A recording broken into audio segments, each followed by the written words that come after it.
ഇത് നമ്മുടെ മണ്ണാർക്കാടിനടുത്ത് കുളപ്പാടെന്ന് പറഞ്ഞ സ്ഥലത്ത് നമ്മൾ ഒരു കവുങ്ങുകൾക്ക് മൊത്തം വന്നിട്ടുള്ള ഒരു കേടിന്റെ ഭാഗമായിട്ട്, അതായത് ഫുള്ള് മഞ്ഞ, ഈ തോട്ടത്തിൽ നോക്കിയാൽ കാണും മഞ്ഞ.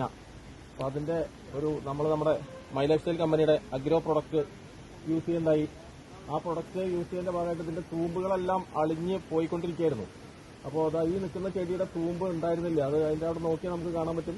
അത് ഉണങ്ങി നിൽക്കുന്ന മട്ടായിരുന്നു. ആ ഉണങ്ങിയ മട്ടിൽ നിന്നും ഏകദേശം ഒരു 20-25 ദിവസം കൊണ്ട് നമ്മുടെ അഗ്രികൾച്ചർ പ്രൊഡക്റ്റ് നമ്മൾ ഇതിൽ വളരെ കൃത്യനിഷ്ഠയോടുകൂടെ ഉപയോഗിച്ചു. അതിന്റെ ഭാഗമായിട്ട് ഒരു 20 ദിവസം കൊണ്ട് നമുക്ക് ഇതിന്റെ തൂമ്പ് ഈ ഹൈറ്റിൽ പുതിയ തൂമ്പ് വന്നു. ഇതുപോലെ തന്നെ ഒട്ടനവധി ചെടികൾക്ക് ഇതൊരു 50ഓളം ഏക്കർ വരുന്ന ഒരു വലിയ ഫാമാണ്. അപ്പൊ ഈ ഫാമിൽ നമ്മൾ വളരെ കൃത്യനിഷ്ഠയോടുകൂടെ ഉപയോഗിച്ച് 1.5 ഏക്കർ സ്ഥലം നമ്മൾ ഡെവലപ്പ് ചെയ്തുകൊണ്ടിരിക്കുകയാണ്. അപ്പൊ ഞങ്ങൾ ഒരു 4-5 പ്രാവശ്യമായിട്ട് ഈ സ്ഥലത്ത് വന്ന് അത് നോക്കിക്കൊണ്ടിരിക്കുകയാണ്. അപ്പോൾ നമ്മുടെ അഗ്രോ പ്രൊഡക്റ്റ് കൃത്യമായിട്ട് ഇതൊരു കമ്പനി പറഞ്ഞ പോലെ ഉപയോഗിക്കുകയാണെങ്കിൽ ഒരു 20 ദിവസം കഴിഞ്ഞപ്പോഴേക്കും ഈ റിസൾട്ട് കിട്ടുമെങ്കിൽ ഒരു 2 മാസം കഴിയുമ്പോഴേക്കും ഇതിന്റെ ഈ ഭാഗം മുഴുവൻ ക്ലിയർ ആക്കി എടുക്കാൻ പറ്റും. അതോടൊപ്പം തന്നെ നമുക്ക് നല്ലൊരു ഡെവലപ്മെന്റ് നമ്മുടെ അഗ്രികൾച്ചർ പ്രൊഡക്റ്റിന് നല്ലൊരു ഡെവലപ്മെന്റ് ഉണ്ടാക്കാൻ പറ്റും. ഈ തോട്ടം നമുക്ക് മുഴുവൻ ഈ പ്രൊഡക്റ്റ് ഉപയോഗിക്കാനും ഈ പ്രദേശം മൊത്തം അഗ്രികൾച്ചറിൽ നമുക്കൊരു വലിയ ചരിത്രം തന്നെ സൃഷ്ടിക്കാൻ പറ്റുമെന്നാണ് വിശ്വസിക്കുന്നത്. ഓക്കെ.